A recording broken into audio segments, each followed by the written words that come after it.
You'll be able to attract clients consistently across any platform with the 4 elements I'm going to share with you inside this video. Right now, you haven't been able to attract clients consistently because you are using strategies and tactics which only work on the respective platform. So let's take Instagram, for example. You are using a strategy or a tactic that's bringing more viewers, but that doesn't mean that your content is speaking to those viewers in a way that they want to now give you their name and email to become a lead and then to become a buyer. So if you took a Instagram strategy and tried to use it on Facebook, it wouldn't work. If you tried to take a YouTube strategy and use it on Facebook, it wouldn't work. Or LinkedIn strategy on Facebook, it wouldn't work because each respective platform has its own algorithm, has its own strategy. And so right now you are getting the views, but the content isn't yet allowing people to see how best you can serve them and allowing you to sign clients consistently. So these 4 elements that I'm going to share with you, it doesn't matter what platform you are on, you are going to be able to sign clients consistently because these are the elements that make content really good for people to get bought in. This is honestly the difference between creating rich content versus poor content. Rich content is you're building a community, not just followers. People are excited. They can't wait for you to put out your next piece of content. They basically have turned on a notification for you, so every time you post, they see it. They are the first to click your links. They are looking to buy from you, and these people are very likely your long-term customers and clients. Whereas poor content is you're just having more followers. You're not building a community. People are not waiting for your next piece of content. They might tell you, though, that your content is really good, but they still don't buy. These people aren't bought in to the way that you do something.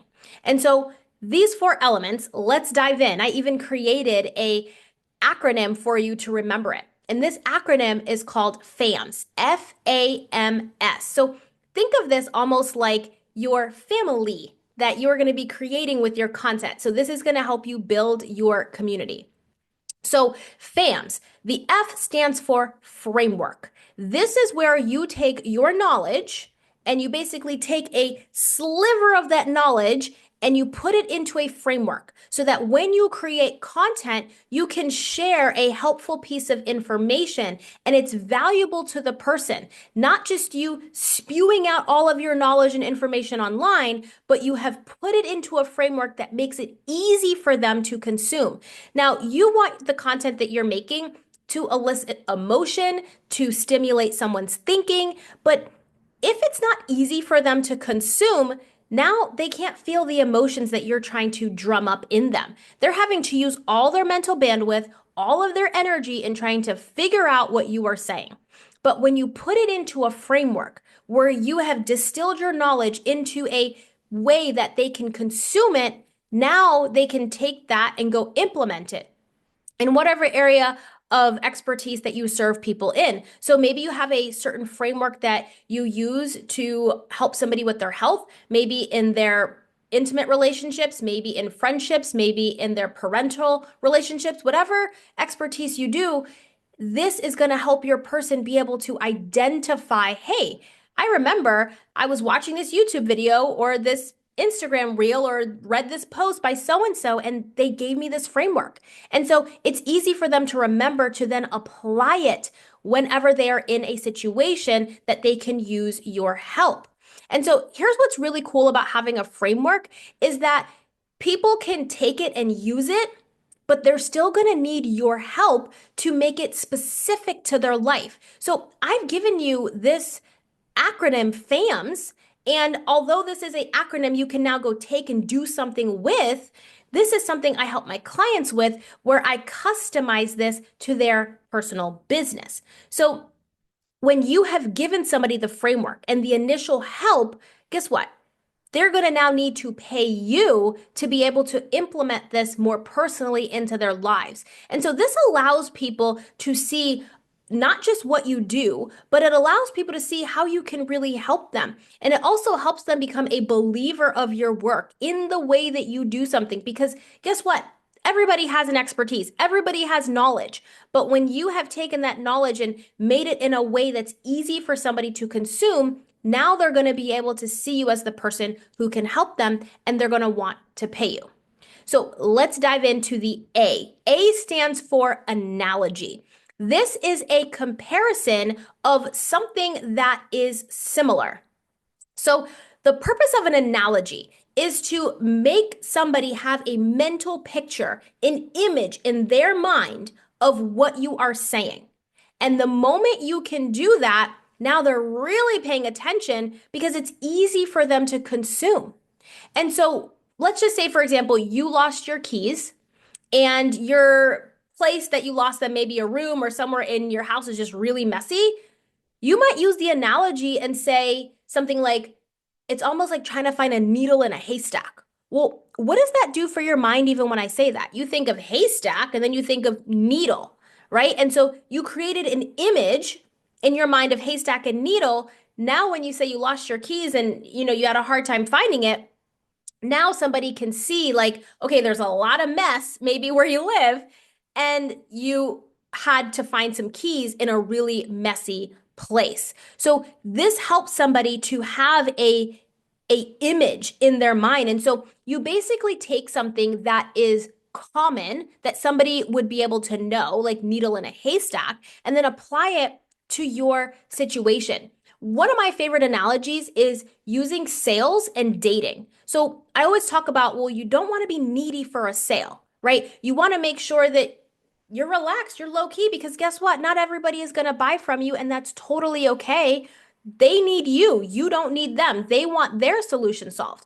But if you are coming off needy for the sale, then they're like, why does this person need me so much? The analogy I use is like dating. When somebody is really clingy, when somebody keeps coming at you, you're like, I need some space. You end up repelling the date or you end up repelling the client. So I will often make this analogy together so that people can have an image. And not only do they have an image, it creates an emotion, especially when that is such a common analogy or a common association that people tend to make. They've likely experienced that before. So this is one of the best ways to convey your thoughts, convey your ideas to someone, is creating an analogy.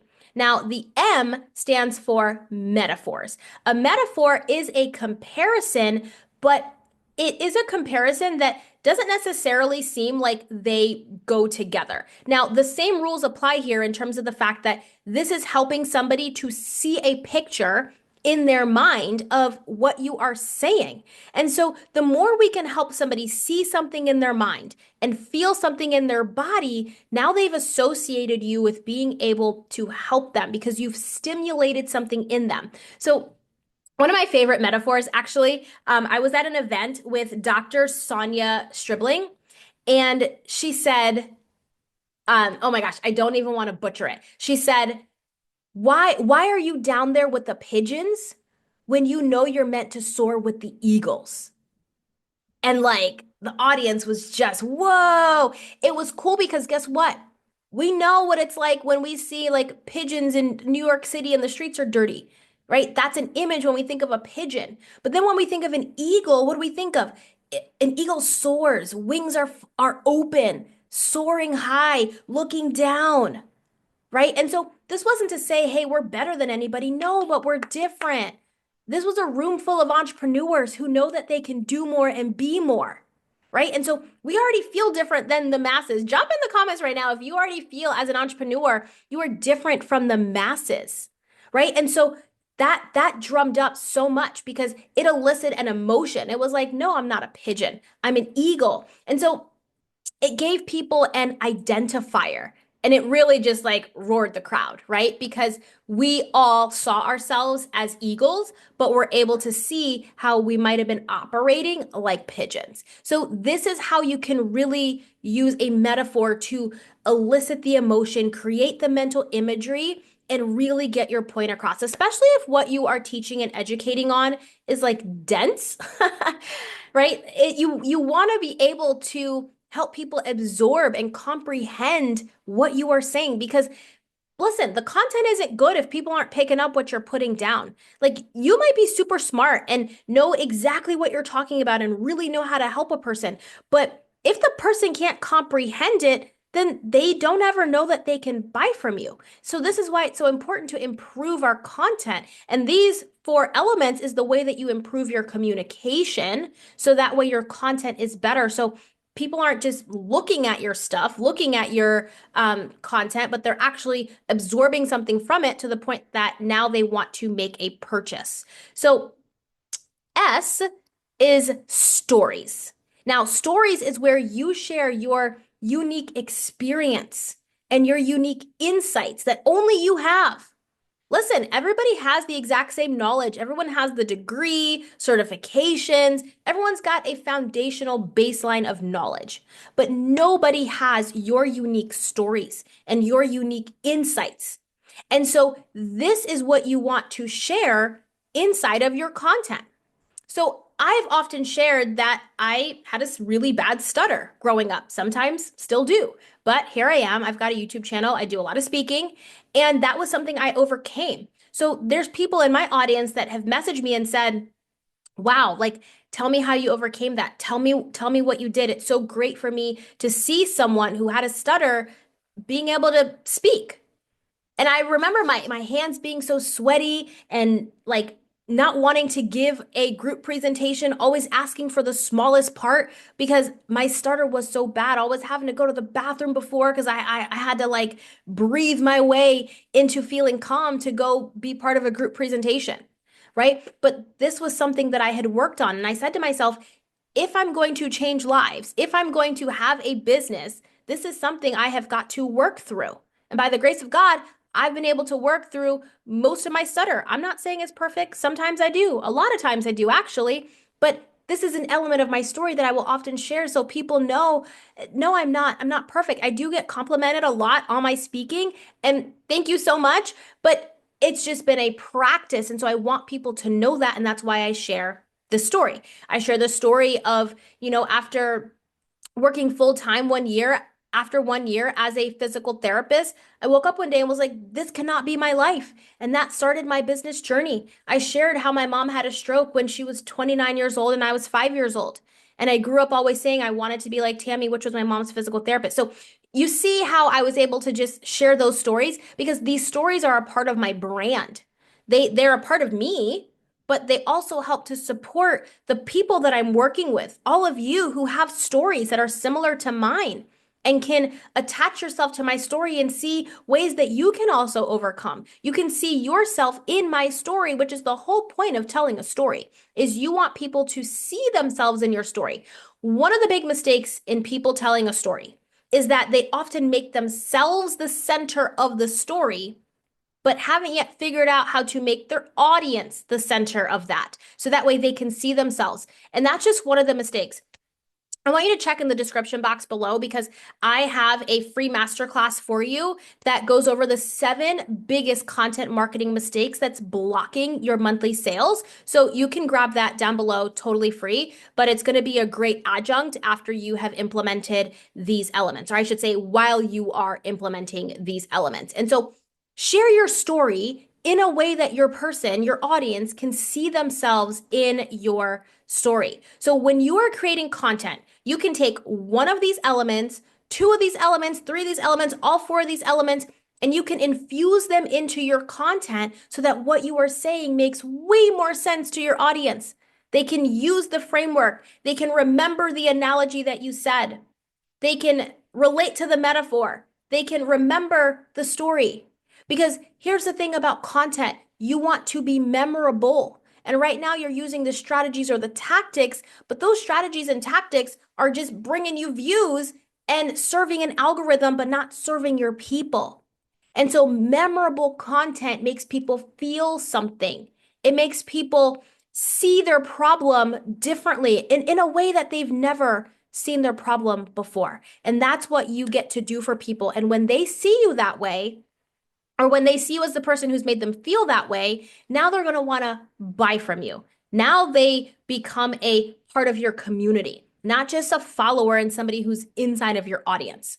So use these 4 elements and 1, 2, 3, all 4 of them, and use them across all platforms. And comment below and let me know, which one of these are you most excited to implement, and keep an inventory of your frameworks, an inventory of your analogies, metaphors, and stories. So that way your content starts really feeling really cohesive.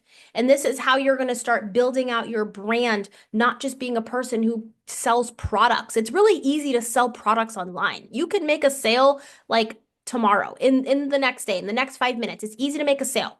But when we're talking about building a brand, building a community, truly serving people, you want to have these elements, and it won't matter what platform you are on. So try these out. Let me know how they go, and I will see you all in the next video. Bye.